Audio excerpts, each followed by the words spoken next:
Hello students, आज हम issue of shares chapter में से एक टॉपिक कवर कर रहे हैं। बहुत ही ज़्यादा इम्पॉर्टेंट है। बोर्ड में जो क्वेश्चन आता है यहाँ से जरूर आता है, ठीक है ना। टॉपिक है हमारा फॉर फीचर ऑफ शेयर्स। अगर आप लास्ट ईयर के क्वेश्चन पेपर उठा के देखोगे तो आपको फॉर फीचर ऑफ शेयर्स का ही क्वेश्चन मिलेगा उसमें।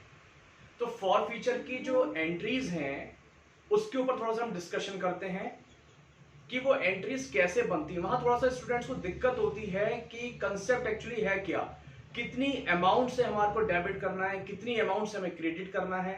तो आज का डिस्कशन हमारा यही है कि जो फॉर फीचर की एंट्रीज हैं उसका बेसिक कॉन्सेप्ट है क्या।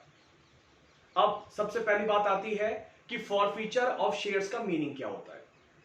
फॉर फीचर ऑफ शेयर्स का मतलब होता है जब कोई शेयर होल्डर डिफॉल्टर बन जाता है, मतलब किसी इंस्टॉलमेंट की पेमेंट नहीं कर रहा है, मान लो अलॉटमेंट की नहीं करी या फर्स्ट कॉल की नहीं करी, तो कंपनी के पास राइट आ जाता है कि कंपनी उस मेंबर की या उस शेयर होल्डर की मेंबरशिप को कैंसिल कर देता है और उसके शेयर्स को जब्त कर लेता है, फॉरफीट कर लेता है। उसकी मेंबरशिप कैंसिल कर दी, कहने का मतलब है अब वो हमारा शेयर होल्डर नहीं रहा। तो फॉर फीचर ऑफ शेयर्स में जब कोई शेयर होल्डर किसी इंस्टॉलमेंट का पेमेंट नहीं करेगा तो कंपनी के पास राइट है कि कंपनी उसकी मेंबरशिप को टर्मिनेट कर देगी और उसके शेयर्स को वापस छीन लेगी, वापस ले लेगी। इसी को बोलते हैं फॉर फीचर ऑफ शेयर्स। कौन कौन सी एंट्रीज पास होती हैं, क्या क्या एंट्रीज पास होती हैं, वो देखते हैं।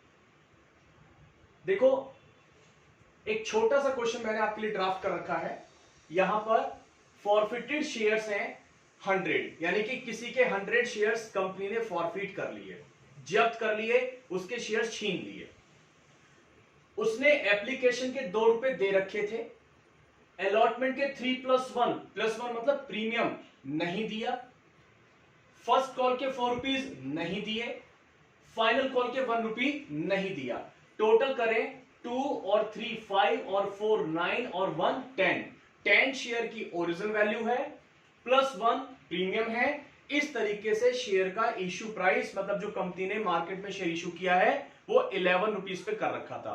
इसमें ओरिजिनल वैल्यू 10 रुपीज है और प्रीमियम की वैल्यू 1 रुपी है। चलो जी, यहां तक तो बात समझ में आई। आगे देखते हैं। कंपनी ने ये शेयर्स रीइश्यू कर दिए मार्केट में, फॉरफिट करने के बाद दोबारा से मार्केट में बेच दिए at the rate of 9 each. ठीक है, जरा इस क्वेश्चन को बहुत ध्यान से, बहुत तसल्ली से करेंगे तो जरा आप फोकस पूरा रखना है इस पे, कंसेप्ट अगर क्लियर करना है। जब शेयर्स फॉरफिट हो रहे हैं, मैंने बोला कि एक मेंबर की मेंबरशिप कैंसिल की जा रही है, एक शेयर होल्डर की मेंबरशिप को टर्मिनेट किया जा रहा है, तो हमारा एक मेंबर आज कम हो जाएगा और जैसे ही मेंबर कम होगा कंपनी की कैपिटल डिक्रीज हो जाएगी। आपने पढ़ा था पहले, जब आपने चैप्टर पढ़ा होगा तो उसमें जैसे जैसे हम शेयर्स इश्यू करते हैं, मेंबर्स बढ़ाते जाते हैं, कंपनी की कैपिटल इंक्रीज। और मेंबर अगर कम हो जाएगा, एक शेयर होल्डर कम हो गया, तो उसके नाम की जो कैपिटल होगी वो डिक्रीज हो जाएगी। और कैपिटल जब डिक्रीज होती है तो शेयर कैपिटल को हम लोग डेबिट करके चलते हैं।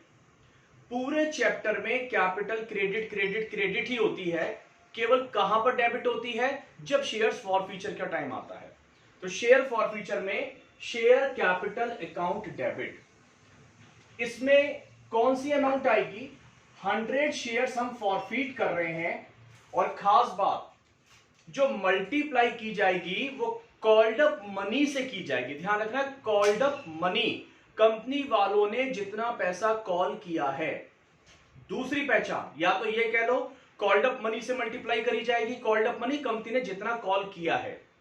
दूसरी पहचान, जिस इंस्टॉलमेंट के बाद हम ये फॉरफीचर वाली एंट्री पास करते हैं वहां तक का टोटल लगा लो, उसी को कॉल्ड अप मनी बोलते हैं।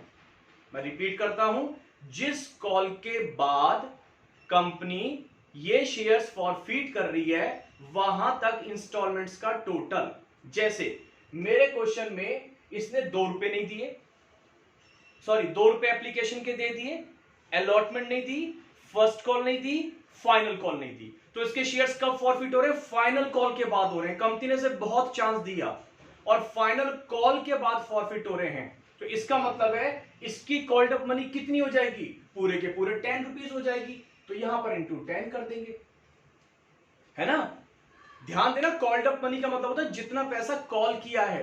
कुछ बच्चे कहते हैं सर एप्लीकेशन दे तो दी उसने, मैं कह रहा हूं देने और ना देने वाली बात नहीं कर रहा हूं, जितना कंपनी ने कॉल किया है, मांगा है, चाहे दे दिया हो चाहे ना दिया हो। अब देखो इसका मतलब क्या निकल के आता है, कंपनी ने मांगे तो थे 10 रुपए, उसने 2 रुपए दे दिए एप्लीकेशन के, लेकिन अलॉटमेंट के 3 नहीं दिए, फर्स्ट कॉल के 4 नहीं दिए और फाइनल कॉल के 1 रुपया नहीं दिया।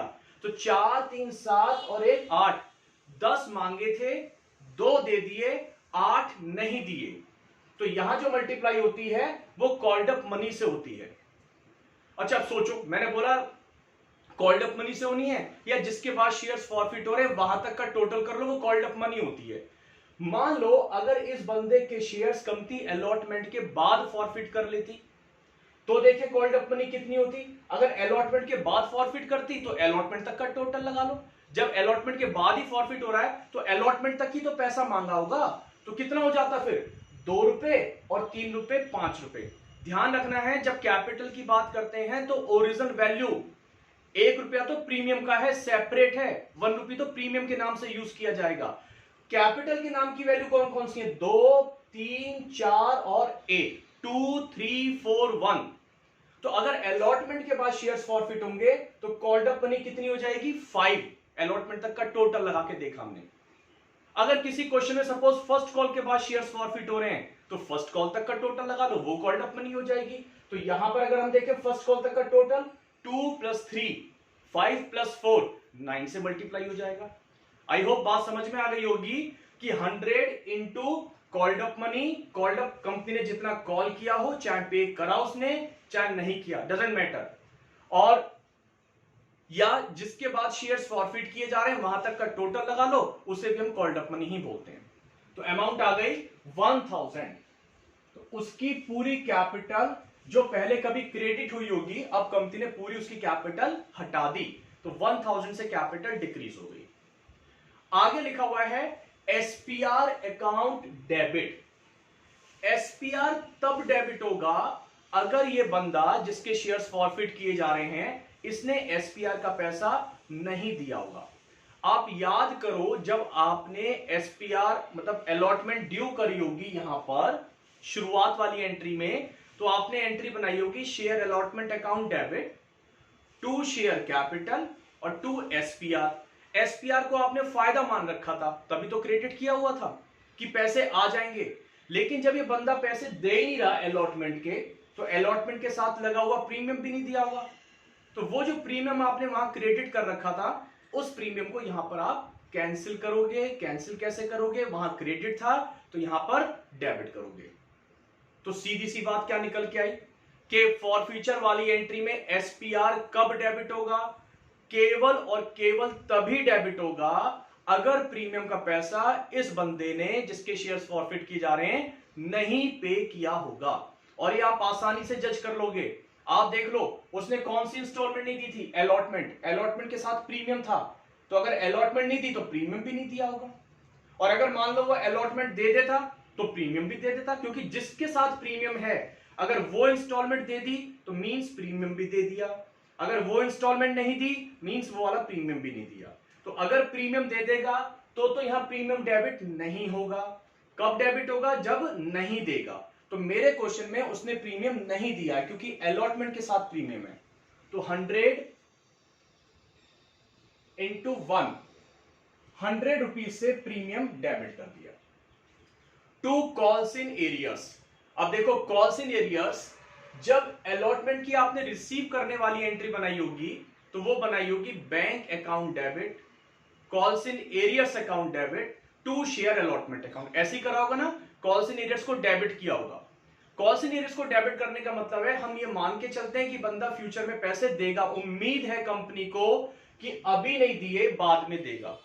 ऐसी फर्स्ट कॉल पे कंपनी ने कॉल्स इन एरियर्स को डेबिट कर रखा होगा, उम्मीद थी कि कंपनी आगे पैसा दे देगा, चलो अभी नहीं दे रहा आगे दे देगा। सेम फाइनल कॉल जब कंपनी ने रिसीव करी होगी तो एंट्री बनाई होगी bank account debit, calls in arrears account debit to share final call account. और कॉल्स इन एरियर्स में कंपनी ने कितना लिखा होगा 100 इंटू 1, 100 रुपीज। कहने का मतलब है कंपनी ने जब इनकी रिसीव करने वाली एंट्री बनाई होगी तो वहां पर कॉल्स एंड एरियर्स को डेबिट कर रखा था, किस उम्मीद के साथ कि शायद पैसा मिल जाएगा, पैसा मिल जाएगा। कंपनी को ये उम्मीद थी कि हमारा शेयर होल्डर है। लेकिन आज इसकी मेंबरशिप हम कैंसिल कर रहे हैं। जब मेंबरशिप ही कैंसिल कर रहे हो तो जो पहले आपने कॉल्स एंड एरियर्स को डेबिट कर रखा था रिसीव करने वाली एंट्री में, उम्मीद लगा रखी थी, आज जाके वो हमारी उम्मीद टूट गई। तो जो उम्मीद कॉल्स एंड एरियर्स के नाम से डेबिट कर रखा था वो उम्मीद आप अब क्रेडिट कर दो। तो यहां क्या लिखोगे, टू उम्मीद टूटी, मतलब टू कॉल्स इन एरियर्स। जो कॉल्स इन एरियर्स पहले डेबिट हो रहा था अब पैसा मिलने से तो रहा, इसलिए उस अकाउंट को कैंसिल करो। कितने से, 100 शेयर्स पे कितना पैसा मिलना था, 4, 3, 7 और 1, 8 रुपए से डिफॉल्टर चल रहा था। अब ये पैसे देने वाला तो है नहीं, इसकी मेंबरशिप कैंसिल हो चुकी है। तो 100 इंटू 8, 800 हमने कॉल्स इन एरियर्स को क्रेडिट कर दिया। Last, 2 share forfeited. ये क्या चीज है, ये वो अमाउंट होती है जो वो पे कर चुका होता है।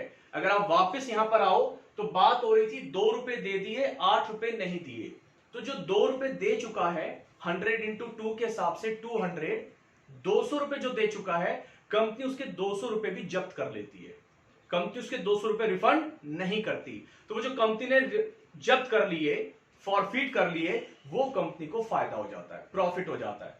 और प्रॉफिट को क्या करके चलते हैं हम लोग, क्रेडिट करके चलते हैं। नॉमिनल अकाउंट के रूल से credit all incomes and gains. तो ये कितना आ जाएगा, 200। और ये आप जनरली कोशिश करना डिफरेंस से निकालना, डेबिट में से क्रेडिट माइनस करके ही करना। लेकिन आप पता जरूर होना चाहिए क्या चीज है, ये वो अमाउंट है जो वो पे कर चुका था। तो 200 वो जो पे कर चुका था एप्लीकेशन के, वो अमाउंट कंपनी ने फॉरफिट कर ली।